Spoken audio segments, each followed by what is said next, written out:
Hi guys and welcome to MotorBeam. I am here in Dubai driving Nissan's SUVs, and the most important of them is of course this car, the Kicks, because it is coming to the Indian market in early 2019.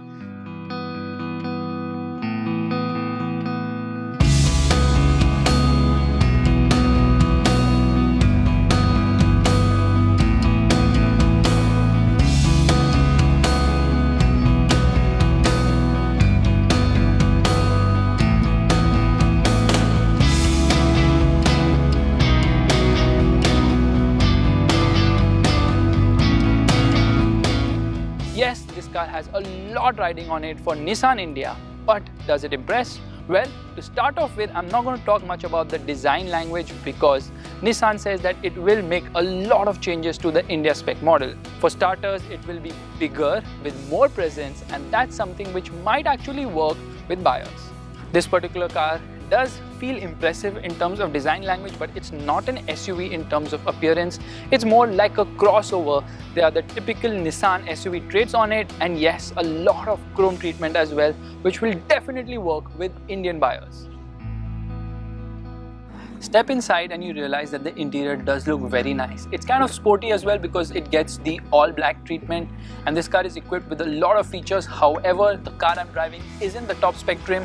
It is rather the lower trim, which misses out on a lot of essentials like the audio system or the infotainment system. Doesn't have much to offer, but the car which will be launched in India will get an 8-inch touchscreen system with Apple CarPlay, Android Auto connectivity, as well as a reverse parking camera. Yes, ergonomically this car feels very good. The instrument cluster though feels a bit basic for my liking.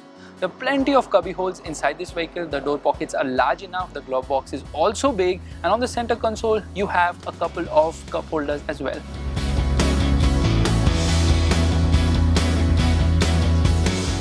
The rear seat is very spacious. There's good amount of legroom and knee room as well, and under thigh support is also above average. There's good amount of headroom too over here. And yes, this cabin does feel spacious here at the rear seat. In fact, this car has a big boot too, and it can accommodate a lot of luggage. All three headrests are adjustable. This car gets an almost flat floor. The cabin is wide enough, which means 3 people can sit at the rear. Nissan is going to offer a lot of features on the Kicks, which includes a 360-degree parking camera, which will be a segment first. It will also get an LCD display for the instrument cluster, again something which is going to be extremely unique.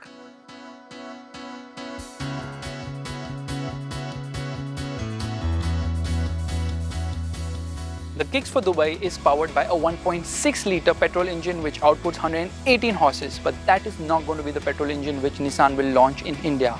In fact, it's going to be the same 1.5-litre unit that outputs 110 horsepower, but the mainstay is obviously going to be the 1.5-litre DCI diesel engine, which also powers a slew of Renault and Nissan cars in India.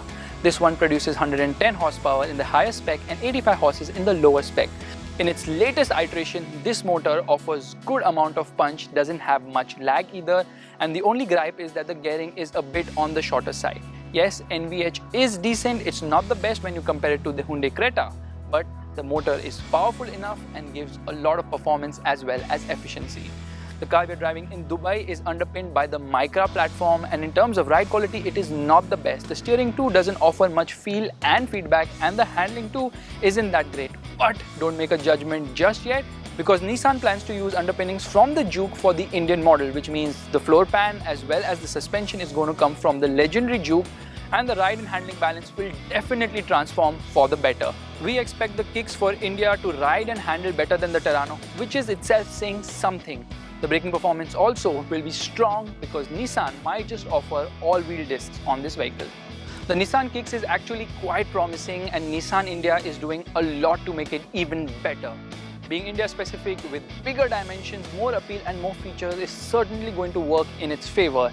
And we feel if this car is priced right in the Indian market, it has what it takes to become an instant hit, considering this car offers a lot what people search for in SUVs, which is presence, space, features, and of course ride and handling balance. And before I end this video, let me talk about the other Nissan cars which are experienced in Dubai, such as the Pathfinder, a great SUV, a mid-size SUV which if launched in India will rival the Toyota Fortuner, but it is not coming. Then there's of course the X-Trail, which was sold in the Indian market and also showcased in hybrid form, which we drove in Delhi about a couple of years ago. Again, a very capable car, but being a soft-roader, it will not find many takers in the Indian market, and they say leave the best for the last, and have done the same today as well, because the flagship SUV from Nissan, the Petrol, was just insane. Firstly, we took it dune bashing and it felt so effortless.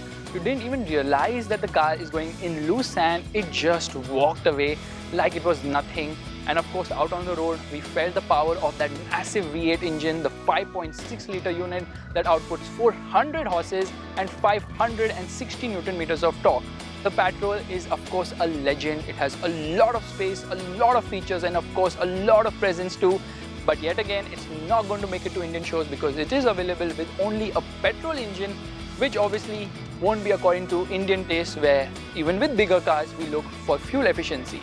So it's time for me to sign off. If you like this video, make sure you give it the thumbs up button, that's the like button, and also subscribe to the MotorBeam channel.